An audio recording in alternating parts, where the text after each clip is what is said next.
Did you know you can divide polynomials in Desmos? This video is going to show you how. Let's start by reviewing when we multiply polynomials. So if I were to multiply these two, I can start by setting up my box method. And I need to make it a 3 by 2 here. And so I'll put my x squared plus 2x plus 5 on top and my 3x minus 1 down the side. Now when I multiply, I get 3x cubed and then plus 6x squared plus 15x. This would be minus x squared minus 2x and minus 5. And now when I combine my like terms, I'm going to get 3x cubed. I'm going to have 6x squared minus 1x squared would give me plus 5x squared. 15x minus 2x would give me plus 13x minus 5. And now that's something that we should know by now, but I'm going to show you kind of a trick that we can use in Desmos in order to simplify these. So if I type in exactly what I have, 3x minus 1 times x squared plus 2x plus 5. What I can do is on the graph side, it'll give me the graph. And so I can, and it tells me that it's graphing it here. If I click on the settings and create a table, it gives me a table of all the values that this function would make. I can then click on the regression for this, and I know that my highest degree now is going to be 3 since I'm adding this 2 and this 1 to get 3.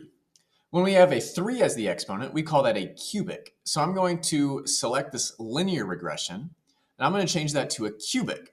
And I see that it spits out exactly what my answer was, my equation, and it tells me that that's a perfect match. And so that's another way that we can use Desmos in order to multiply out these polynomials.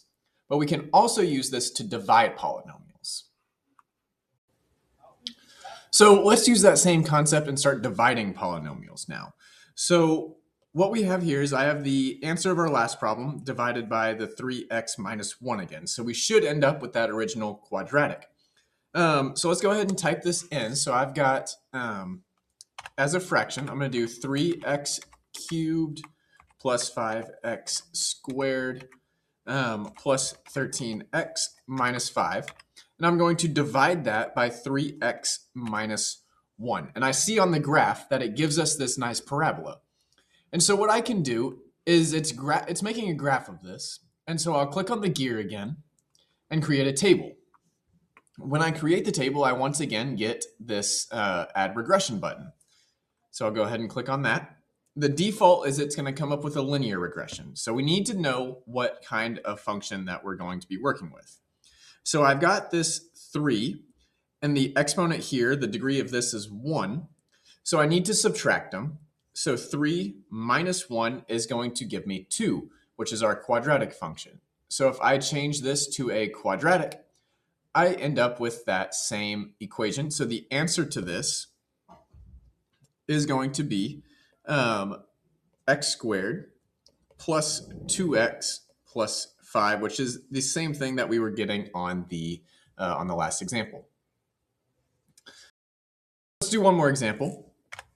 As a fraction, I've got 3x to the 4th power minus 13x cubed plus 29x squared minus 16x minus 28, and all of that's going to be divided by a quadratic this time, x squared minus 3x plus 7.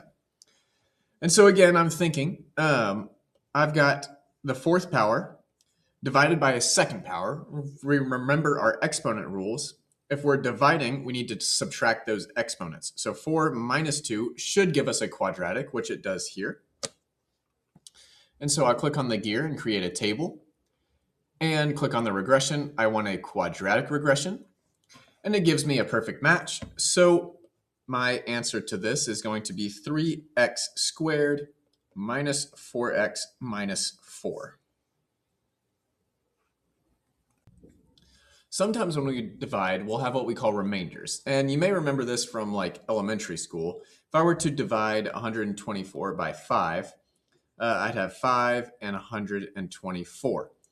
And so now 5 can't go into 1, but 5 can go into 12 two times. That gives me 10, so I'm left with 2. And 5 can go into 24 four times. That gives us 20, which will give us a remainder of 4. So we would write the quotient as 24 with a remainder of 4.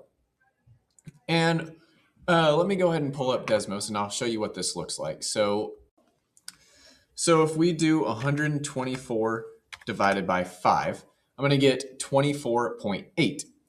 And if I do 24 plus whatever I got as my remainder, which was 4, divided by what I was originally dividing by, which was 5, I end up getting the same answer. So this is going to be our remainder theorem that we're going to use with our polynomials as well. So let's try these two examples where we divide with a remainder. So my first example is 20x cubed plus 22x squared minus 7x plus 7, and that's being divided by 5x minus 2. And so I click on my gear in my table, and this is a degree 3 divided by a degree 1. So I want a degree 2 quadratic regression. And I see that when I click on this, my purple graph, the regression, doesn't line up perfectly with the red. So that means this regression doesn't quite cover it, and we're going to have a remainder. So I'm going to delete this, and I'm going to take the regression into my own hands, which means I need to create my own table. So I'll add a table like this and just copy down the exact table that I am given. And I can copy and paste as needed. So I'll copy this long one. 0, negative 3.5, 1, 14, and 2, 30.125. Now when I click on the regression button and I click on quadratic, I get the same thing, but when I click on these 3 dots, I get a new option that's to export as a custom regression. And I'm going to do that because this will allow me to add a remainder. I can click plus, and I want to add some kind of remainder, which I can call r.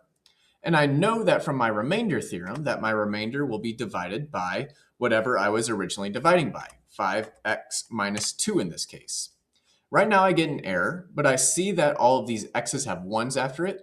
That's just to tell it to pull from this table here. So I'm going to add a 1 after my x there. When I do that, it spits out my coefficients. And so I can rewrite my, I can write my solution now. I know that I have ax squared, so I'm going to have 4x squareds plus bx, so in this case plus 6x, plus my c, which is 1, plus my remainder, which is 9, and that's being divided by my original 5x minus 2.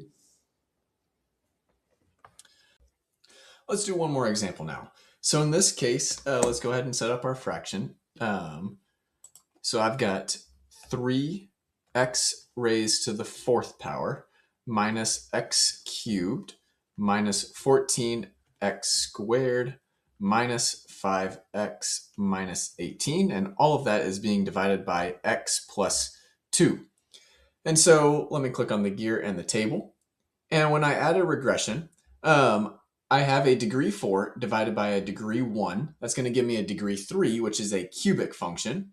And this one doesn't even come up. That is because of this undefined right here.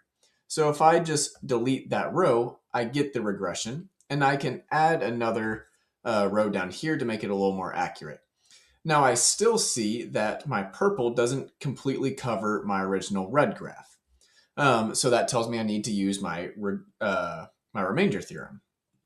So let me delete this, and I'm going to add a new table. So negative 1, and I can copy and paste. 23, 0, negative 9, 1, negative 11 point, bunch of 6s, 2, and negative 11, 3, and 11.4. Okay, and so now I can click on the regression again, and I want a cubic regression. And now I want to click on the 3 dots, and I want to export this as a custom regression, because now I can add my remainder, which is going to be divided by x1 plus 2. And I see now my purple completely covers my red. And so let's go ahead and fill out my coefficients. So I have ax cubed, and here a is 3, so I have 3x to the third power, minus bx squared, so minus 7x squared. My c is 6.5 times 10 to the negative 8, so 6, but move the decimal point to the left 8 times. So really, it's just 0. So we can round that to plus 0 x's for my c. My d is minus 5, and my remainder is minus 8 over x plus 2. So in summary, the GOAT Desmos once again comes in clutch.